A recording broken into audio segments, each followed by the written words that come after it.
कई जीव ऐसे होते हैं कि जिन्हें देव शास्त्र गुरु की अति भक्ति होती है, ज़्यादा राग होता है, पूजा पाठ प्रक्षाल का राग, शिखर की चढ़ने का राग, ये करने का राग, वो राग वो राग वो राग रहता है, लेकिन इससे वो किंचित मात्र भी ज़्यादा धर्मात्मा नहीं होता। क्यों नहीं होता? क्यों नहीं होता? इस बात से वो ज़्यादा धर्मात्मा होता है कि नहीं होता है? बोलो पंडित साहब, क्यों नहीं होता? क्यों नहीं होता संजय जी?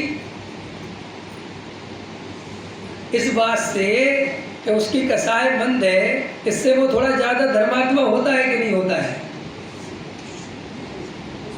बोलो भैया, सुशील जी बताओ।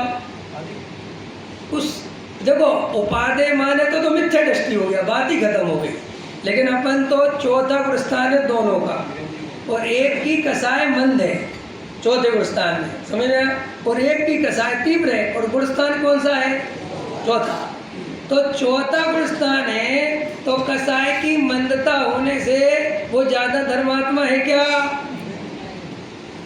या इसकी कसाय तीव्रता होने, जैसे मान के चलो भरत जी चौथे गुणस्थान वाले हैं उदाहरण के लिए, ठीक है, और बाहुबली भी चौथे गुणस्थान वाले हैं, लेकिन बाहुबली जी उनके पिताजी वो कितने गांव थे? 2, उदयपुर वाला वो दे गए, उतने में अपने खुश हैं, ठीक है।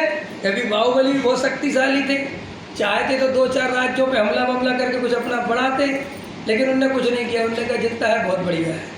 और भरत जी 6 खंड जीतने निकल गए ना, तो कसाय तीव्र किसकी हुई?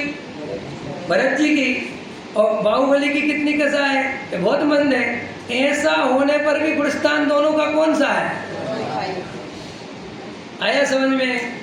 कसाय की मंदता और तीव्रता से गुणस्थान का पैमाना नहीं लगाना।